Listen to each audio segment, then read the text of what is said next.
आज हम चैप्टर शुरू कर रहे हैं प्रोस्ट्रेट, जो सर्जरी का यूरोलॉजी का चैप्टर है। और ये एमबीबीएस में इसके 5 इंपॉर्टेंट क्वेश्चंस आते हैं।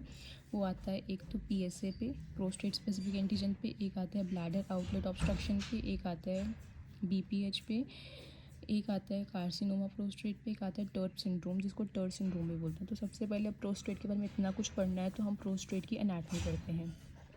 प्रोस्टेट जो है वो एक एसेसरी ग्लैंड है मेल रिप्रोडक्टिव सिस्टम का। इसमें एक ग्लैंडुलर टिश्यू होता है which is embedded in the fibromuscular stroma. इसके 5 लोब्स होते हैं, एंटीरियर, पोस्टीरियर, 2 लेटरल लोब्स और एक मीडियन लोब। इसके 2 कैप्सूल्स होते हैं, ट्रू कैप्सूल और पोस्ट कैप्सूल। मैकनील एक साइंटिस्ट था जिसने प्रोस्टेट को 3 जोन्स में डिवाइड कर दिया, एक पेरिफेरल जोन में, एक ट्रांजिशन जोन में, एक सेंट्रल जोन में।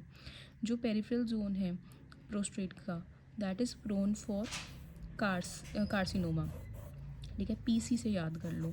और जो ट्रांजिशनल जोन है वो क्या, वहाँ से क्या राइज होएगा, बिनाइन प्रोस्टेट हाइपरप्लेजिया। और एक सेंट्रल जोन है। प्रोस्टेट ग्लैंड का फंक्शन क्या होता है, एसिड फॉस्फेटेज एंजाइम होता है। देखो प्रोस्टेट ग्लैंड 2 चीज़ें यूज़ करता है मेनली, एक ये एंजाइम और एक एंटीजन जो उसके खुद के ऑर्गन का होता है पीएसए। दोनों का फंक्शन क्या है, जो प्रोस्टेट स्पेसिफिक एंटीजन होता है उसकी जो नॉर्मल वैल्यू होती है वो 1 से लेकर 4 नैनोग्राम पर एमएल तक होती है।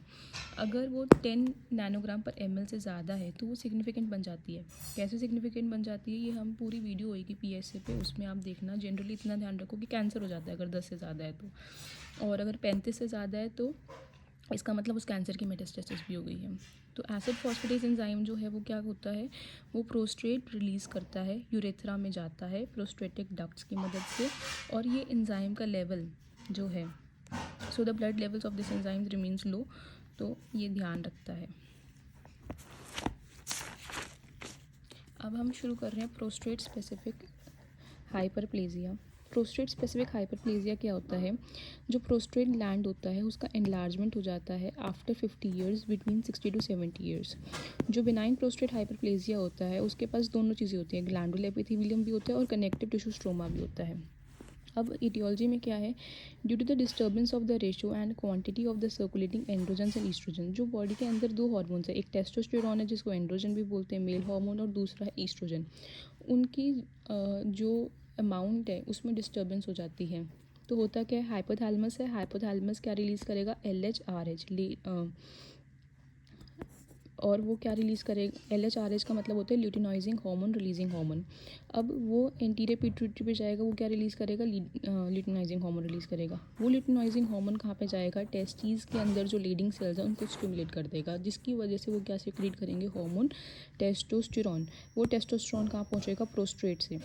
तो अभी तक क्या क्या हुआ, हाइपोथैलेमस से एंटीरियर पिट्यूटरी, एंटीरियर पिट्यूटरी से टेस्टीज, टेस्टीज से प्रोस्टेट, ठीक है। हाइपोथैलेमस से क्या निकला, LHRH, एंटीरियर पिट्यूटरी से क्या निकला, LH, टेस्टीज से क्या निकला, टेस्टोस्टेरोन। और प्रोस्टेट ने क्या किया, 5 अल्फा रिडक्टेज टाइप 2 रिलीज़ किया, जिसने उस टेस्टोस्टेरोन को कन्वर्ट कर दिया डाईहाइड्रोटेस्टोस्टेरोन, जो इस टेस्टोस्टेरोन से 5 टाइम्स मोर पोटेंट है।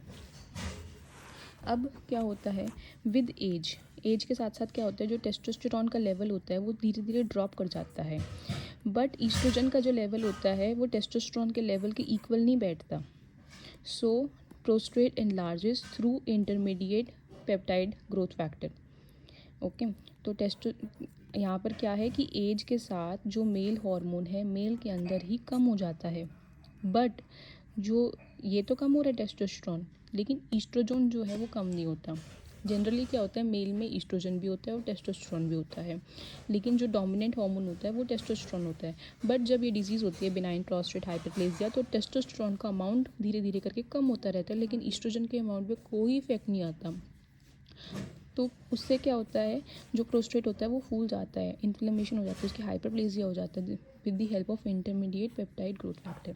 अब इसमें पैथोलॉजी क्या है, बीपीएच यूजुअली इन्वॉल्व्स 2 लोब्स, वैसे तो टोटल 5 लोब्स आपने एनाटॉमी में देखा ही होगा, एक एंटीरियर लोब, एक पोस्टीरियर लोब, 2 लेटरल लोब और एक मीडियन लोब, तो होगी 5, 2 है ये लेटरल वाली। तो यहाँ पर क्या है, बीपीएच का इन्वॉल्व कर रहे हैं mainly median lobe and lateral lobe, और one of them median lobe का इनलार्ज कर देगी ब्लैडर में, और मतलब यूरिनरी ब्लैडर में, और लेटरल लोब का इनलार्ज करेगी यूरेथ्रा में, causing construction. Enlarge prostate compresses the prostatic venous plexus, causing congestion called vesical piles, leading to hematuria. Indiscrimination of BPH as a source of hematuria before excluding other causes decoy prostrate. BPH cause impotence. तो हमारे पास benign prostate hyperplasia में दो चीज़ें, एक median lobe है, एक lateral lobe है. Median lobe जो है वो एनलार्ज करेगी ब्लैडर में, और लेटरल लोब क्या है वो क्या करेगी, narrow the urethra causing construction.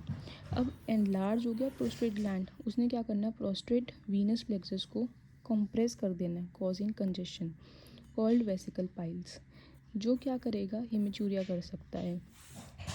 ठीक है, क्योंकि जो प्रोस्टेट है वो एनलार्ज हो जाएगा, उसने वीनस प्लेक्सस जो है प्रोस्टेट को उसको कंप्रेस कर दिया, जिसकी वजह से क्या हो जाएगा, वेसिकल पाइल्स. वेसिकल पाइल्स मतलब बवासीर भी बोलते हैं इसको, तो इसको जिसकी वजह से इसको हिमेचूरिया हो जाएगा.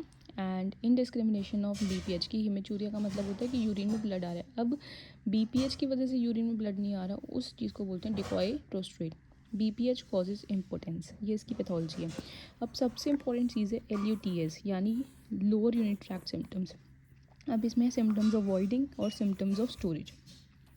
सिम्टम्स ऑफ वॉइडिंग को याद करने के लिए निमोनिक है height PP, hesitancy, intermittent stream, dribbling even after micturition, episodes of near retention, poor flow not improving by straining, and poor bladder emptying. और symptoms of storage क्या है, frequency, urgency, nocturia, urge incontinence and nocturnal incontinence. ठीक है, और इसके क्या क्या है, hesitancy, intermittent stream, dribbling, E से episodes of near retention, P से poor bladder emptying, और P से poor flow not improving by straining. फिर डिफरेंशियल डायग्नोसिस क्या क्या होते हैं, structure urethra, bladder tumour, carcinoma prostate. Neurological cause क्या होते हैं, रिटेंशन ऑफ यूरिन के, डायबिटीज़ हो सकता है, टेब्स हो सकता है, डिसक्रिमिनेटेड स्क्लेरोसिस हो सकता है, पार्किंसन डिजीज़ हो सकता है, इडियोपैथिक डिट्रूसर एक्टिविटी हो सकता है, ब्लैडर नेक स्टेनोसिस हो सकता है, और ब्लैडर नेक हाइपरट्रोफी हो सकता है. क्या डिफरेंशियल डायग्नोसिस हैं, bladder neck stenosis, bladder neck hypertrophy, idiopathic detrusor activity.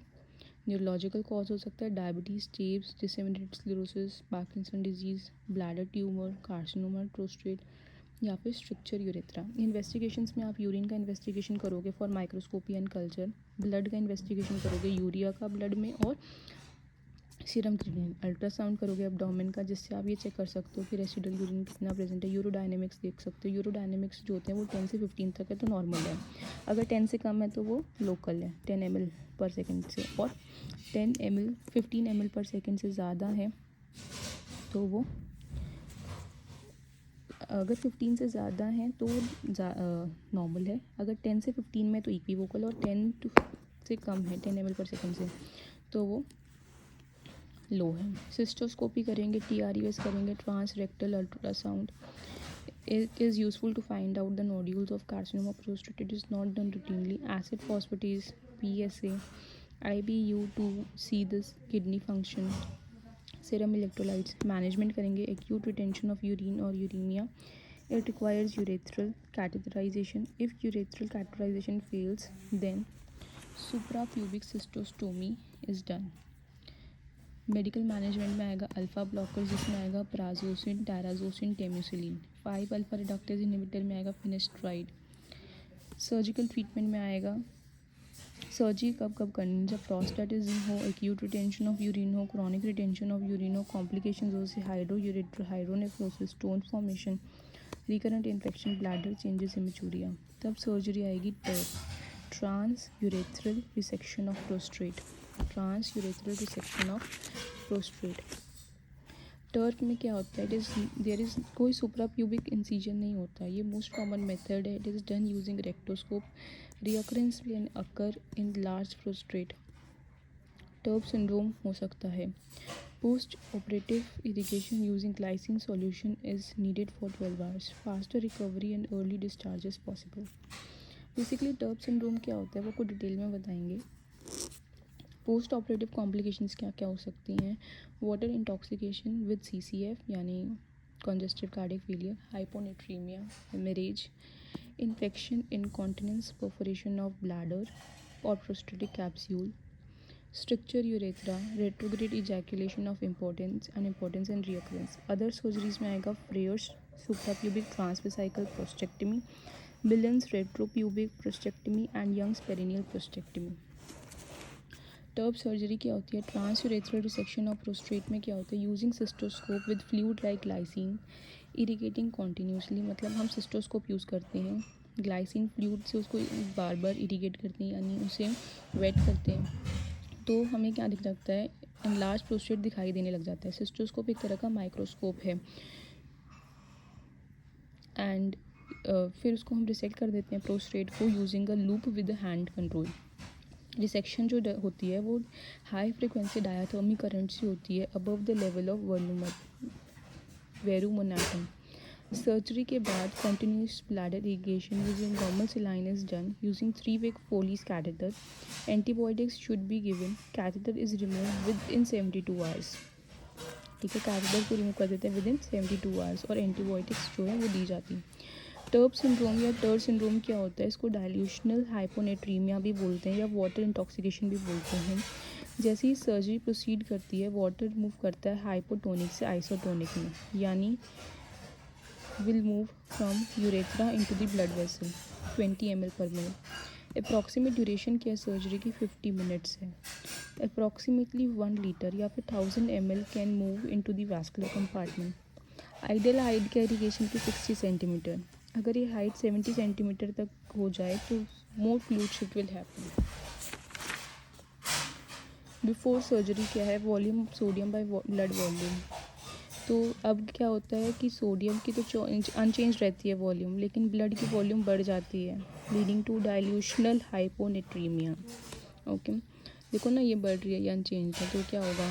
Sodium तो कम हो रहा है, ये लेवल बढ़ रहा है, इसका ब्लड वॉल्यूम बढ़ रही है, डिनोमिनेटर बढ़ रहा है, ऊपर वाला बढ़ नहीं रहा न्यूमरेटर, तो क्या होगा? डाइल्यूशनल तो हो ही गया और ऊपर वाला कम हो रहा है, तो हाइपोनेट्रीमिया। क्लिनिकल फीचर्स में क्या आएगा? Few hours after surgery altered sensorium, headache, nausea, vomiting. Management में क्या आएगा? अगर सोडियम 120 से कम है then it is severe hyponatraemia, not more than 8 milligrams per litre. Correction should be done. Rapid correction causes central pontine demyelinosis and myelinosis. Sodium अगर 120 से ज़्यादा है तो फ्लूइड रिस्ट्रिक्शन हो जाएगी। Incidence has reduced with isotonic glycine and faster surgeries. तो ये है सिंपल BPH। एक बारी फिर से रिवाइज करवा देते हैं। प्रोस्टेट ग्लैंड था, वो मेल का एसेसरी रिप्रोडक्टिव ऑर्गन है। ग्लैंडुलर फाइब्रोमस्कुलर है, 5 लोब्स हैं, 2 कैप्सूल्स हैं। मैकनील ने 3 जोन्स में डिवाइड किया, 2 फंक्शंस है, एसिड फॉस्फेटेज एंजाइम का और प्रोस्टेट स्पेसिफिक एंटीजन का। BPH होता है जिसको बिनाइन प्रोस्टेट हाइपरप्लेसिया बोलते हैं। ये 50 साल के बाद नॉर्मल कंडीशन में बन जाता है।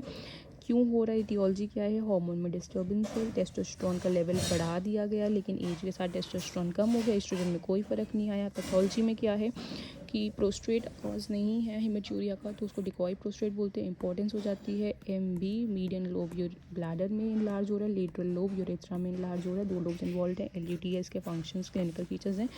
इसको आप याद करने के लिए निमोनिक है फन।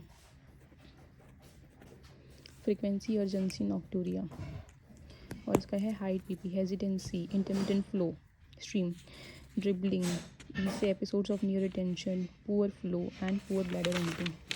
फिर डिफरेंशियल डायग्नोसिस है hypertrophy, stenosis, detrusor activity, structure urethra, bladder tumour, carcinoma prostate. Investigations है ब्लड की, यूरिन की, अल्ट्रासाउंड वगैरह, IVU, PSA, serum electrolytes.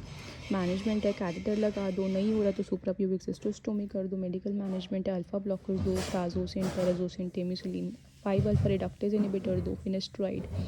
Surgical management करो, टर्ब सर्जरी करो, trans urethral dissection of prostate कब? प्रोस्टेटाइटिस में करो और BPH में करो, एक्यूट रिटेंशन, क्रोनिक रिटेंशन में करो।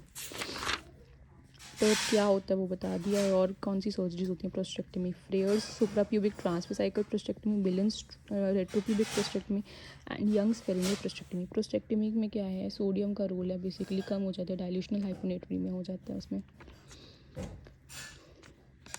करते क्या है, सिस्टोस्कोप डालते हैं अंदर, ग्लाइसिन के से उसको वेट करते हैं, प्रोस्टेट दिख जाता है, उसके बाद उसको रिसेक्ट कर देते हैं, उसके बाद लूप डालते हैं डायोथर्मी करंट से, जो उसको बाहर निकाल देते हैं, जल के अंदर से वो बाहर निकल जाता है। सर्जरी के बाद कैथेटर लगाते हैं और 3 दिन बाद कैथेटर भी रिमूव कर देते हैं और एंटीबायोटिक्स भी देते रहते हैं।